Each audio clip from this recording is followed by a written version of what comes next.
হাসরের ময়দানে নারী আর পুরুষগুলো সবাই উলঙ্গ দাঁড়ায় যাবে।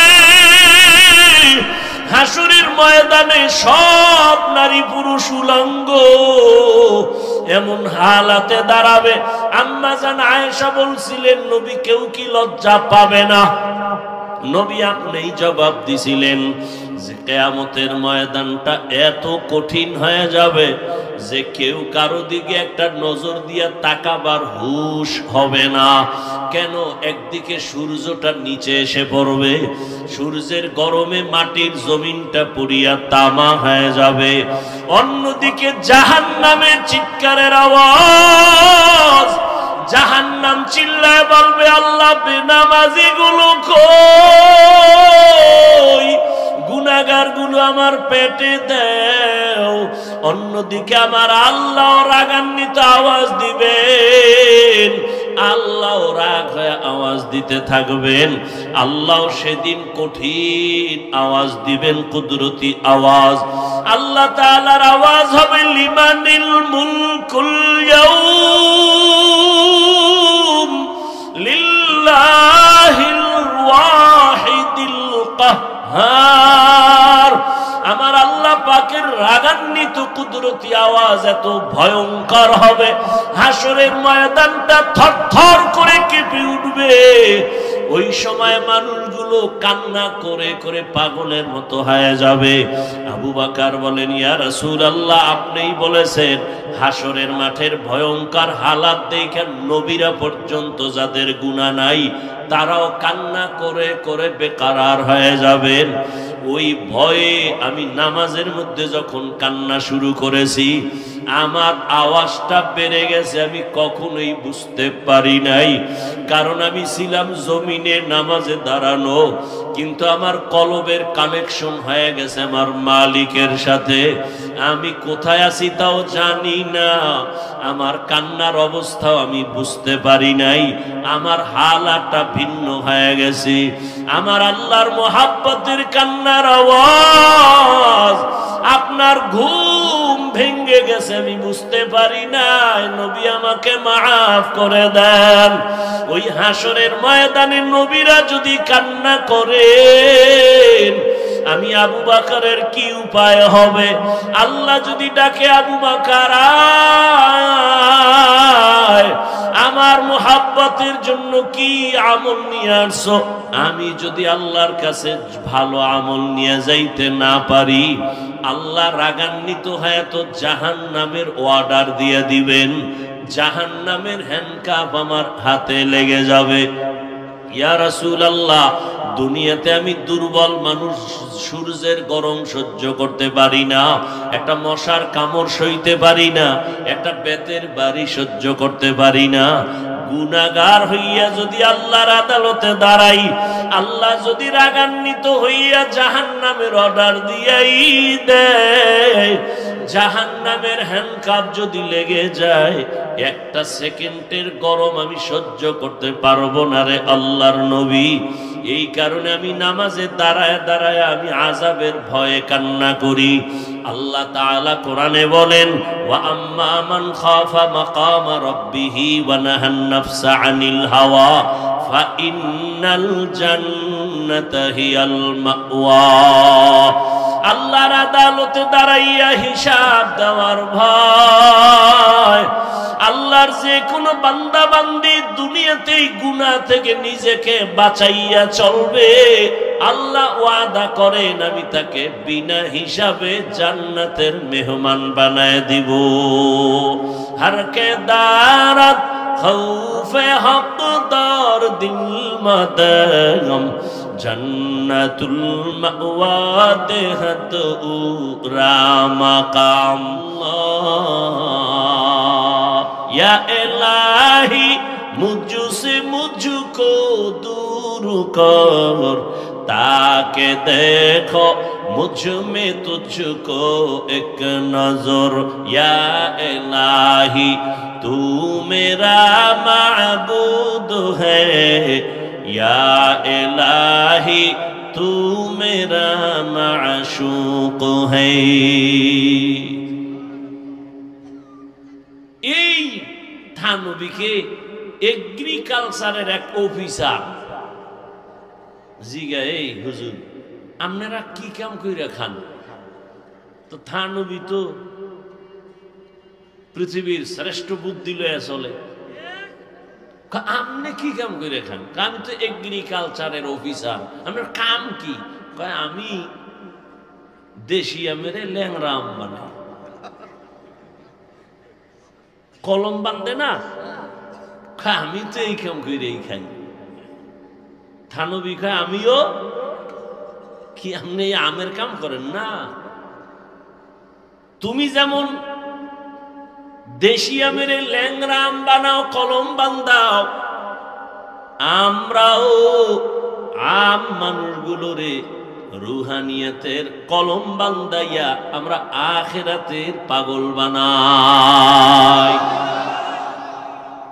আমরাও দুনিয়াওয়ালা মানুষদেরকে আল্লাহর মুহাব্বতের বন্ধনে আবদ্ধ করায়া দেই।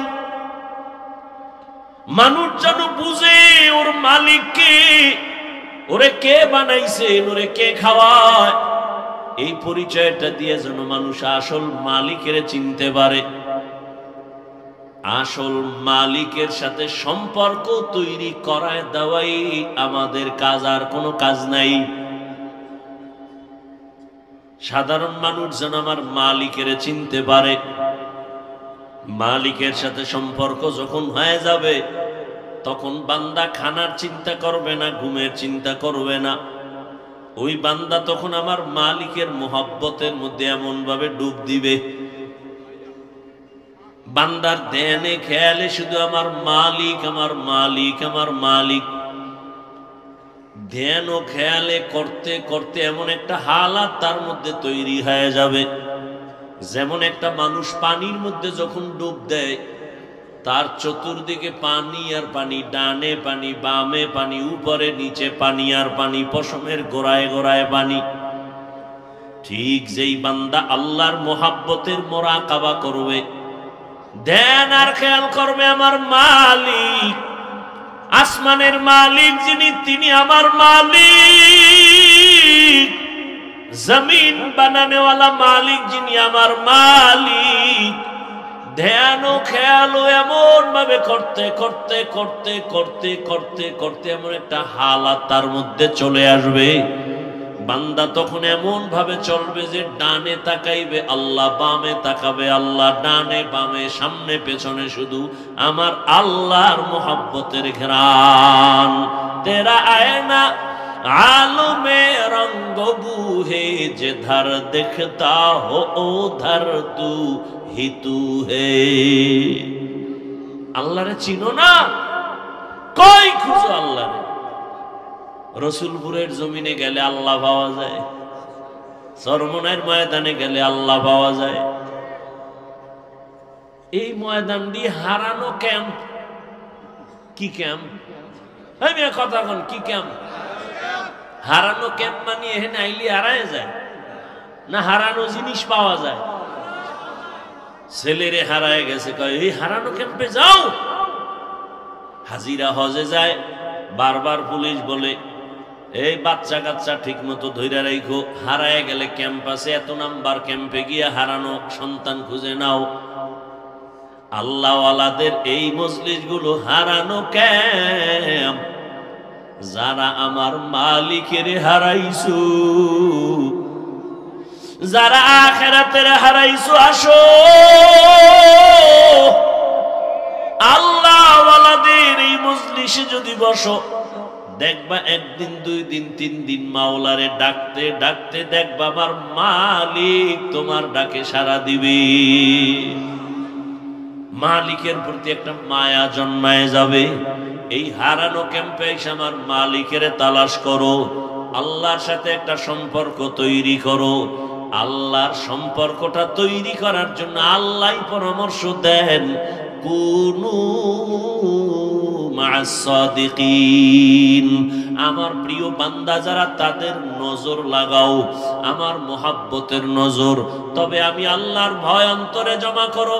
আমার ভয় অন্তরে যদি না আসে, বয়ান শুনবা আজীবন কোনো কাজে লাগবে না।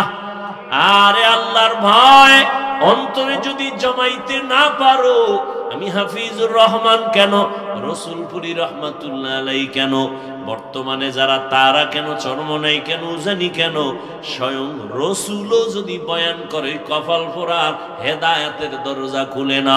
যেই রসুলকে এক নজর দেখলে 7 দিনের পেটের ক্ষুধা থাকে না, কেমন মায়ার নবী আমার, যেই রহমতের নবীর চেহারার দিকে এক নজর দিলে জাহান্নামের আগুন হারাম। ওই রহমতের নবীকে এক নজর না, একদিন না, এক টানা 13 বছর দেখলো, বয়ান শুনলো, এরপরেও কালেমা পড়লো না। এত বড় বেঈমান, বরং আমার নবীর বিরুদ্ধে ষড়যন্ত্র করে। আল্লাহর ভয় অন্তরে নাই। অন্যদিকে যুবক তরবারি নিয়ে দৌড়ায়, 27 বছরের যুবক নবীজিরে জবাই করার জন্য। তরবারিটা নিয়ে নবীর সামনে আইসা চেহারা দেখা মাত্র তরবারি ফালায় বলে, নবী আমাকে মাফ করে দেন, কালেমার রশি আমার গলায় পড়ায় দেন। মাওলায় যদি কবুল করিয়াই নেই, নবীকে জবাই করতে আসিয়াও বান্দা কালেমার রশি গলায় লাগায়। আর কপাল যদি পুড়িয়া যায়, নবীজির 13 বছর বয়ান শুনিয়া চেহারা দেখিয়া বান্দা কালেমা পড়ে না। এমন বেঈমান কপাল পোড়া, এর নাম জানেননি? কি নাম? আবু জাহাল। আর নবীজিরে জবাই করতে আইসা ওমর 27 বছর বয়সে কালেমাওয়ালা হয়ে গেছে। কালেমা পড়িয়া তরবারি নিয়ে দাঁড়ায় গেছে, মুহাম্মদের বিরুদ্ধে কথা বলনেওয়ালা, আসো, মুহাম্মদের দরকার নাই, আমি ওমরের তরবারি যথেষ্ট। আল্লাহ তারে এখন এমন পাওয়ার দিছেন যে ওমর এখন যে পথ দিয়ে চলে, শয়তান ওই পথে আসে না। এবার বুঝেন কেমন বেড়া, যেই শয়তান আল্লাহকে যুক্তি দিয়া আদমরে সেজদা দেয় নাই, সেই শয়তান এখন খালি ওমরের ভয় পায়। যুবক মদের বোতল হাতের মধ্যে নিয়ে মদ পান করে আর আনন্দ করে করে রাস্তা দিয়া যায়। হঠাৎ নজর করে দেখে অপর পার্শ্ব থেকে ওমর আসতেছে, দেখেই কম্পন শুরু। ওমর তো এমন বেড়া যে কথার আগে তরবারি রেডি। মনে মনে তওবা করে, আল্লাহ আমারে বাঁচাও, জীবনে আর মদের বোতল হাতে নিব না, ফালাইতেও পারে না, অন্তরে ভয়। ওমর সামনে সেই নজর দিয়ে দেখে বোতল, কয় বোতলটা আমার হাতে দে। যুবক কাঁপতেছে, কাঁপো কেন, দে বোতল দে, ভয় নাই, দে। যুবক তো অন্তর মালিকের দিয়ে দিছে, আল্লাহ বাঁচাইও, জীবনে আর মদ পান করুম না। এমন ভাবে মালিকের সাথে তওবা করে ফেলেছে। ওমর বোতলটা হাতের মধ্যে নিয়েছেন, বোতলটা নিয়ে তাকায় দেখে পুরা বোতলে 1 ফোঁটা মদ নাই, পুরা বোতলটাই সাদা দুধে ভরা। এর নাম আল্লাহর ভয়। হরকে দারত খৌফে হকদার দিল মদম, জন্নতুল মাওয়া দেহত ও রামকাম, জুজবা হকচি জে মখাজ ইনসুজা, ফজলে উ আমস্তে দর জুমলা জাহা। আল্লাহর ভয় মানে আল্লাহর আযাবের ভয়। যতদিন পর্যন্ত অন্তরে আসবে না, ততদিন পর্যন্ত কোনো বয়ান জীবনে বাস্তবায়ন কাজে লাগাইতে কেউ পারবে না। আর আল্লাহর এই ভয়ের নাম তাকওয়া। এই ভয়টা অর্জন করা লাগে, মায়ের গর্ভ থেকে কেউ নিয়ে আসে না। এই তাকওয়া কেমন করে তুমি অর্জন করবা? একমাত্র ঠিকানা আল্লাহর প্রিয় বান্দাদের নেক নজর। তাদের নজরে পাওয়ার আছে। আল্লাহওয়ালাদের নেক নজর লাগাও, তাদের নজরের মধ্যে পাওয়ার। একটা বেনামাজি বেআমলওয়ালা গাঞ্জা খায়, বিড়ি টানে, ওর নজরে পাওয়ার আছে। আছে না? একটা দুধের বাচ্চার দিকে তাকাইছে, বদ নজর লাগাইছে, তো বাচ্চা অসুস্থ, খানা দানা চাইরা দিছে, কোনো ঔষধেও ভালো হয় না। মুরব্বীরা কয়ের বদ নজর লাগছে পানি ভরালা হুজুরের থেকে। হয়নি এরকম? একটা গাঞ্জাখোর বেনামাজির নজরে যদি পাওয়ার থাকে, জাকিরিন জিকির করনেওয়ালা, তাহাজ্জুদ পড়নেওয়ালা, কোরআন পড়নেওয়ালার নজরে কেন পাওয়ার হবে না? জগৎ বিখ্যাত একজন চিকিৎসা বিজ্ঞানী, নাম হলো বু আলী সিনা, এগুলো জগৎ বিখ্যাত চিকিৎসা বিজ্ঞানী। তিনি একদিন কোথাও যাচ্ছেন, তো হঠাৎ এক জায়গায় ঢুকলেন, এক বাড়িতে ঢুকে দেখে এক পাগড়িওয়ালা বুজুর্গ একটা বিছানায় শুয়ে রয়েছে, একটা মানুষ যুবক, এরে তেল ভরা পানি ভরা দেয়, যারে যার ফুক দেয়। এত বড় চিকিৎসা বিজ্ঞানী, ডজন ডজন ডাক্তার জন্মদিনেওয়ালা, হে দেহে খালি ফুয়ায় তেল ভরা। তো কয়, এই মেয়ে আপনি কি করেন, এটি কি হবে এগুলো দিয়ে? তো বুজুর্গ তো খুব খাঁটি বুজুর্গ, চুপচাপ বয়ে রয়েছে। আল্লাহ আল্লাহরা কথা কয় না, যেটা কয় কলিজা ছিদ্র হয়ে যায়। চুপ করে বসে রয়েছে, ফট করে অনেকক্ষণ এই ধাক্কাইতে, আপনি কি করেন, কি হবে? পরে হুজুরে কয়, কি বললেন আপনি? কয় যে ঝাড় ফুঁক দিলে কি হবে? তো হুজুরে এমন এক জবাব দিছে যে তুমি গাধা, বুঝবা না। এত বড় চিকিৎসা বিজ্ঞানী যখন গাধা কইছে, ওর মাথা গরম হয়ে গেছে। এইবার হুজুরের আরো গালি। হুজুরে কেমনে এই কথা বললেন? এত বড় সাহস, চরিত্র আপনার এমন কেন? হুজুর যে ওইটা কইয়া হে হই আবার এই কামে লেগে গেছে। ও কি কয়, ওদিকে আর কান নেই। আবার দীর্ঘ টাইম পরে কয়, ভাই আপনি কি কইতেছেন? আবার কি কইতেছেন মানে? আপনি আমাকে গালি দিলেন কেন? কই আমি আপনার মারছি না, শরীরে হাত দিছি না। আপনি চেতলেন কেন? আপনার গায়ে হাত দিলাম না, শরীরে হাত দিলাম না, কে আপনি বলছেন কি? আমার মুখে আমি বলছি, আপনার সমস্যা কি? তুমি বলছো, তোমার সে কথা তোমার কলিজা ছিদ্র হয়ে গেছে। আল্লাহর ওলি ডাক দিয়ে কয়, রে আহমদ, আমার জবানের একটা কথায় যদি তোর কলিজাটা ছিদ্র হয়ে যায়, আর আমি বান্দা আল্লাহর কোরআন পড়ে পড়ে যদি ওই বান্দারে ফু দেই, কেন ওর শরীরের মধ্যে অ্যাকশন হবে না? সোহবতে সা লেহ তোরা সা লেহ কুনাত, সোহবতে তো লে তোরা তো লে কুনাত। আল্লাহ ওয়ালাদের নজরের মধ্যে পাওয়ার, কথার মধ্যে পাওয়ার আল্লাহ এদেরকে দান করেন। কেন? বলে তাকওয়ার কারণে। এই পাওয়ারের নাম কোরআনের ভাষায় ফুরকান, এই পাওয়ারের নাম হাদিসের ভাষায় হলো ফেরাসাত। আল্লাহ তাআলা বলেন, ইয়া আইয়ুহাল্লাযীনা আমানু ইন তাত্তাকুল্লাহা ইয়াজআল লাকুম ফুরকানা। যারা তাকওয়ার উপরে মুজাহাদা করবে, আমি আল্লাহ তাদেরকে ফুরকান নামের পাওয়ার দান করব। মা মা'নাল ফুরকান? ফুরকান মানে কি? বলে হুয়া নূরুম মিন ইলাহি, আল্লাহর পক্ষ থেকে দেওয়া একটা নূরের আলো, নূরের একটা ফোকাস। আল্লাহ ওয়ালাদের যখন এটা আল্লাহ দান করেন, তখন তার পাওয়ার বেড়ে যায়। পাওয়ার বাড়ার কারণে তখন বান্দা এখানে বৈশাখ গোটা দুনিয়া চোখের সামনে দেখতে পায়। এই পাওয়ারকে হাদিসে বলে ফেরাসাত। قال رسول الله صلى الله عليه وآله وسلم اتقوا فراسة المؤمن فإنه ينظر بنور الله। আল্লাহ কয়, ও দুনিয়ার নবীজি বলেন, দুনিয়ার উম্মতেরা, আল্লাহর প্রিয় বান্দাদের ফেরাসাতের বিষয়ে তোমরা সতর্ক অবলম্বন হও। কারণ ফেরাসাতের পাওয়ারওয়ালারা চোখ দিয়ে দেখে না, নূরের আলো দিয়ে তারা অনেক কিছু দেখেন। ওমরে ফারুক রাদিয়াল্লাহু তাআলা আনহু খুতবা পড়তেছেন, মাঝখানে হঠাৎ করে একটা অন্য আওয়াজ দিলেন জোরে, ইয়া সারিয়াতাল জাবাল, ইয়া সারিয়াতাল জাবাল, ইয়া সারিয়াতাল জাবাল।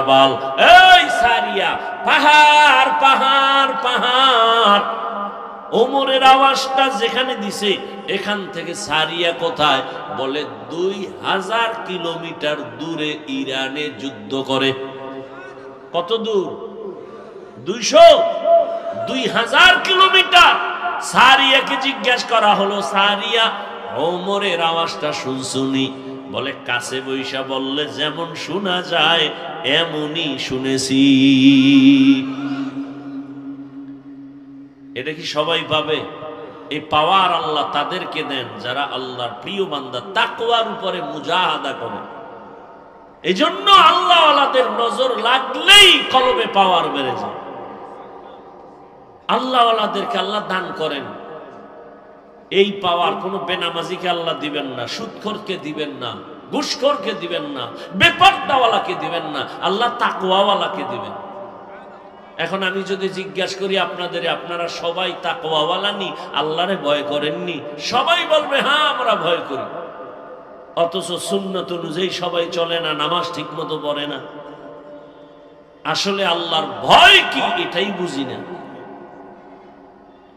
একটা সন্তান মা বাবাকে ভয় পায়, তার মানি সন্তান মা বাবার সামনে অন্যায় করে না, ফিডার ভয়। ছাত্র শিক্ষকের ভয় করে, অন্যায় করে না কেন? বেতের বাড়ির ভয়। ঠিক যেই মানুষ আমার আল্লাহকে ভয় করবে, ওই মানুষটা গলায় ছুরি লাগাবে, দাড়ির মধ্যে কোনোদিন অস্ত্র লাগাবে না। এটাই ভয়। আর এই ভয়টা অন্তরে জমা করার একমাত্র ঠিকানা আল্লাহ ওয়ালাদের নেক নজর, আর কোনো ঠিকানা নেই। লিকুল্লি শাইইন মাদিনুন ওয়া মাদিনুত তাকওয়া কুলুবুল আরিফিন। প্রত্যেকটা ভালো জিনিস রাখার একটা গোডাউন আছে, আর তাকওয়ার গোডাউন হলো আল্লাহ ওয়ালা যারা, তাদের অন্তর। আরিফিন যারা আল্লাহর পরিচয় প্রাপ্ত, আল্লাহর বান্দা যারা, তাদের কলব হলো তাকওয়ার গোডাউন।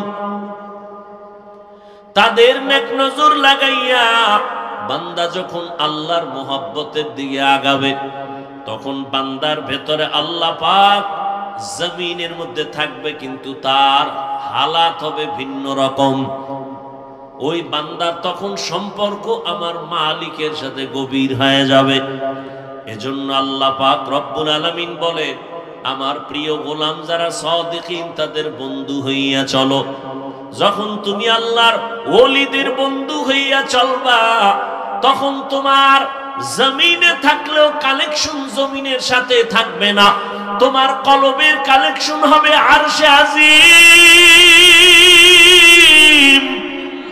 নূরে তৈরি আরশে আজিমে তোমার কলবের কালেকশন হয়ে যাবে।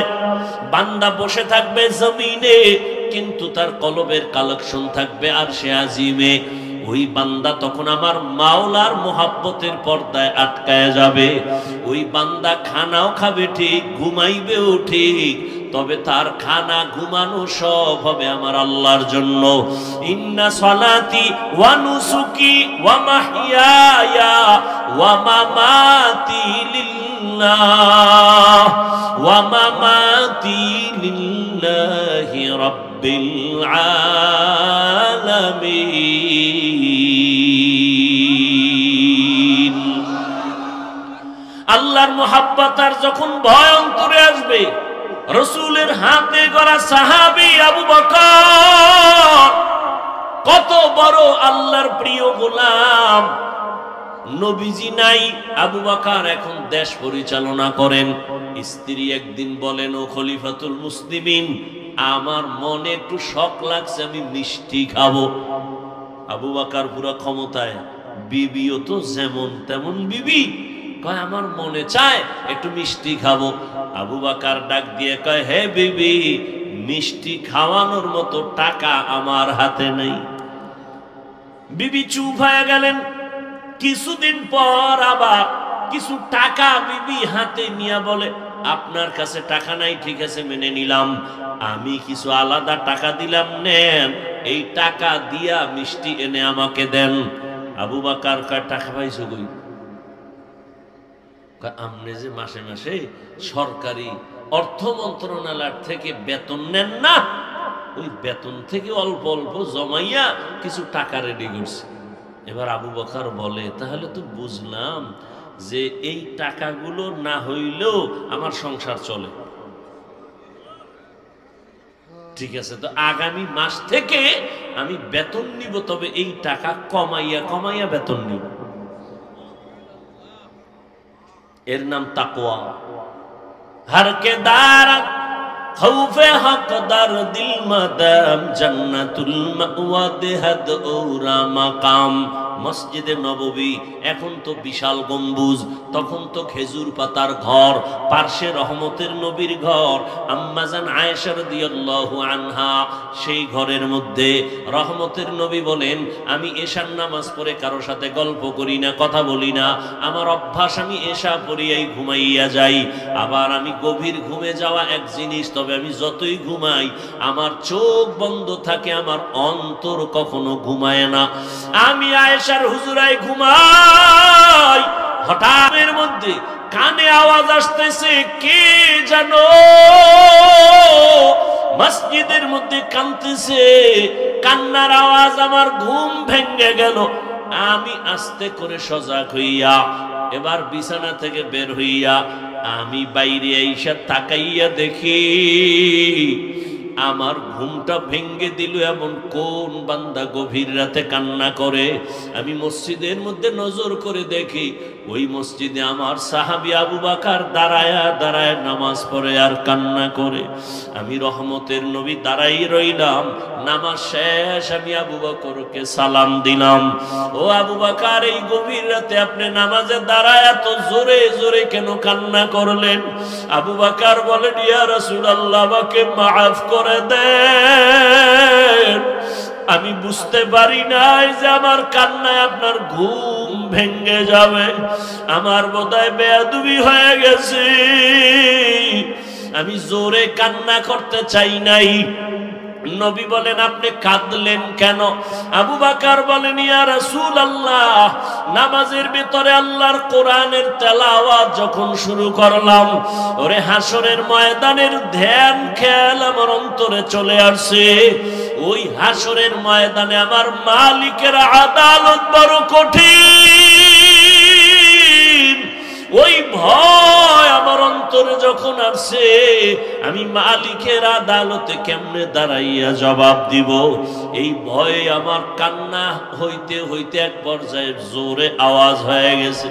আমার নবী বলেন, আবু বকর, 10 জন সাহাবা জান্নাতের টিকিট পাইলেন, এর মধ্যে আপনার নাম তো প্রথমে আছে, আপনার আবার হাসরের মাঠের ভয় কেন? আবু বকর বলেন, ইয়া রাসূলুল্লাহ, যেই আল্লাহ দয়া করিয়া জান্নাতের টিকিট দিয়ে দিছেন, আমার ভয় লাগে যদি আমার কোনো কাজে আমলে আমার আল্লাহ বেজার হইয়াই যায়, আমার জান্নাতের টিকিট আবার ক্যান্সেল হয়ে যাবে। এই ভয় আমি কান্না করি নবী। হাসরের ময়দানের ভয় কেন এত ভয়? আল্লাহর নবীকে আবু বকর বলেন, ইয়া রাসূলুল্লাহ, আপনিই তো কিয়ামতের দিনের বয়ান করে আপনি নিজেও কান্না করেছেন। হাসরের ময়দানে নারী আর পুরুষগুলো সবাই উলঙ্গ দাঁড়ায় যাবে। হাসরের ময়দানে সব নারী পুরুষ উলঙ্গ এমন হালাতে দাঁড়াবে। আম্মা জান আয়েশা বলছিলেন, নবী কেউ কি লজ্জা পাবে না? নবী আপনিই জবাব দিছিলেন যে কিয়ামতের ময়দানটা এত কঠিন হয়ে যাবে যে কেউ কারো দিকে একটা নজর দিয়া তাকাবার হুঁশ হবে না। কেন? একদিকে সূর্যটা নিচে এসে পড়বে, সূর্যের গরমে মাটির জমিনটা পুড়িয়া তামা হয়ে যাবে।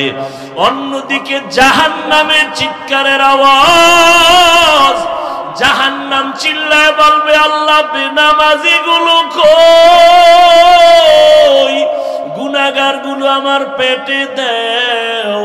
অন্যদিকে আমার আল্লাহ রাগান্বিত আওয়াজ দিবেন, আল্লাহ রাগ হয়ে আওয়াজ দিতে থাকবেন। আল্লাহ সেদিন কঠিন আওয়াজ দিবেন, কুদরতি আওয়াজ। আল্লাহ তাআলার আওয়াজ হবে, লিমানিল মুলকুল ইয়াউম লিল্লাহিল ওয়াহিদিল কাহ্হার। আমার আল্লাহ পাকের রাগান্বিত কুদরতি আওয়াজ এত ভয়ঙ্কর হবে, হাসরের ময়দানটা থরথর করে কেঁপে উঠবে। ওই সময় মানুষগুলো কান্না করে করে পাগলের মতো হয়ে যাবে। আবু বকর বলেন, ইয়া রাসূলুল্লাহ, আপনিই বলেছেন হাসরের মাঠের ভয়ঙ্কর হালাত দেখে নবীরা পর্যন্ত যাদের গুনাহ নাই তারাও কান্না করে করে বেকারার হয়ে যাবেন। ওই ভয়ে আমি নামাজের মধ্যে যখন কান্না শুরু করেছি, আমার আওয়াজটা বেড়ে গেছে, আমি কখনোই বুঝতে পারি নাই। কারণ আমি ছিলাম জমিনে নামাজে দাঁড়ানো, কিন্তু আমার কলবের কানেকশন হয়ে গেছে আমার মালিকের সাথে। আমি কোথায় আছি তাও জানি না, আমার কান্নার অবস্থাও আমি বুঝতে পারি নাই, আমার হালাতটা ভিন্ন হয়ে গেছে। আমার আল্লাহর মোহাব্বতের কান্নার আওয়াজ আপনার ঘুম ভেঙে গেছে, আমি বুঝতে পারি নাই। নবী আমাকে মাফ করে দেন। ওই হাসরের ময়দানে নবীরা যদি কান্না করেন, আমি আবু বকরের কি উপায় হবে? আল্লাহ যদি ডাকে, আবু বকর আয়, আমার মুহাব্বতের জন্য কি আমল নিয়ে আসছো? আমি যদি আল্লাহর কাছে ভালো আমল নিয়ে যাইতে না পারি, আল্লাহ রাগান্বিত হয়ে তো জাহান্নামের অর্ডার দিয়ে দিবেন, জাহান্নামের হ্যান্ডকাপ আমার হাতে লেগে যাবে। ইয়া রাসূলুল্লাহ, দুনিয়াতে আমি দুর্বল মানুষ, সূর্যের গরম সহ্য করতে পারি না, একটা মশার কামড় সইতে পারি না, একটা বেতের বাড়ি সহ্য করতে পারি না। গুনাহগার হইয়া যদি আল্লাহর আদালতে দাঁড়াই, আল্লাহ যদি রাগান্বিত হইয়া জাহান্নামের অর্ডার দিয়াই দেয়, জাহান্নামের হ্যান্ডকাপ যদি লেগে যায়, একটা সেকেন্ডের গরম আমি সহ্য করতে পারবো না রে আল্লাহর নবী। এই কারণে আমি নামাজে দাঁড়ায় দাঁড়ায় আমি আযাবের ভয়ে কান্না করি। আল্লাহ তাআলা কোরআনে বলেন, ওয়া আম্মা মান খাফা মাকামা রাব্বিহি ওয়া নাহান নাফসা আনিল হাওয়া ফা ইন্নাল জান্নাতা হিয়াল মাওয়া। আল্লাহর আদালতে দাঁড়াইয়া হিসাব দেওয়ার ভয়। আল্লাহর যে কোনো বান্দা বান্দি দুনিয়াতেই গুনাহ থেকে নিজেকে বাঁচাইয়া চলবে, আল্লাহ ওয়াদা করেন আমি তাকে বিনা হিসাবে জান্নাতের মেহমান বানায় দিব। হারকে দারাত খৌফে হকদার দিল মাদাম জন্নাতুল মাওয়া দেহত উরা মাকাম জুজবা হকচি জে মখাদ ইনসুজা ফজলে উআ মস্তে দর জুমলা জাহান। ও রসুলপুরের ময়দানের আল্লাহর প্রিয় গোলাম, 3 দিনের বাগান মনে হয় কালকে এমন সময় আর এই বাগান মিলবে না। ওরে আমার মালিকের সাথে এখনো যদি সম্পর্ক দুর্বলতা থাকে, এই গভীর রাতে উঠি আমার মালিকের ডাক দিও। আমার মালিকের সম্পর্ক অন্তরে জমা করিয়া আল্লাহর মোহাব্বত নিয়ে বাড়ির দরজায় ফিরিয়া যাইও। নিজে গুনাহ নিয়ে এই ময়দানে ঢুকছো, আল্লাহর কাছে 2 ফোঁটা চোখের পানি ছেড়ে ডাক দিও আর বলিও, হে মালিক, গুনাহ নিয়ে এই ময়দানে ঢুকছি, গুনাহ নিয়ে বাড়ি যেতে চাই না রে আল্লাহ। গুনাহ মুক্ত হইয়া তওবা করিয়া তোমার ওলি হইয়া কবরে যেতে চাই। আল্লাহর কাছে 2 ফোঁটা চোখের পানি যদি না আসে, ডানে বামে বহু আল্লাহর প্রিয় গোলাম বসে আছে চোখের কোঠায় পানি। ওরে ওদের উপর আমার মালিকের কুদরতের মুহাব্বতের নজর। ওরে কান্নাওয়ালার কাছে হাতটা বাড়াইয়া দোয়া নিও। কান্নাওয়ালার দোয়া খালি ফেরত যাবে না। আল্লাহর ওলি দোয়া করবেন, আগামীকাল আখিরি মুনাজাত, আল্লাহর মোহাব্বত নিয়ে আল্লাহর আশিকিন জাকিরিন বান্দা এদের নজর নিয়া যদি দিলটা নরম করিয়া চোখের পানি ছেড়ে দিতে পারো, আল্লাহ পাক রহমতের দরজা খুলে দিবেন। এখনো সময় আছে, ওই আল্লাহওয়ালাদের মোহাব্বত অন্তরে জমা করিয়া আল্লাহর কাছে পেছনের গুনাহ থেকে তওবা করিয়া জাহান্নামের আযাবের ভয় অন্তরে জমা করিয়া গুনাহ থেকে বাঁচিয়া তওবা করো। ও আমার কলিজার যুবক, জীবনে তো কম দাড়ি কাটলা না, নামাজ কম সারলা না, বেপরদায় কম চললা না, আর কত দাড়ি কাটবা, নামাজ সারবা, বেপরদায় চলবা। আমার মালিকের ধরা থেকে তো পালানো যাবে না রে যুবক। আল্লাহর কাছে তওবা করিও। জীবনে যত অপরাধ করেছো মনে মনে আল্লাহকে বলিও, হে আল্লাহ, জীবনে আর নামাজ ছাড়বো না, দাড়ি কাটবো না, বেপরদায় চলবো না। মা বাবার দোয়া নিয়া, শিক্ষকের দোয়া নিয়া, উলামায়ে আহলে হক তাদের নেক নজর, তোমার ওলিদের দোয়া নিয়া নবীর তরিকায় চলবো। এমন তওবা যদি করার মতো করতে পারো, জীবনের গুনাহ মুহূর্তে আল্লাহ মাফ করে তওবা কবুল করবেন। যাদের অন্তর তৈরি আছে তওবা করার জন্য, মুনাফিকি যাদের অন্তরে নাই, আল্লাহর মুহাব্বত নিয়ে তওবার নিয়তে দুটো হাত আল্লাহকে দেখায় দেই।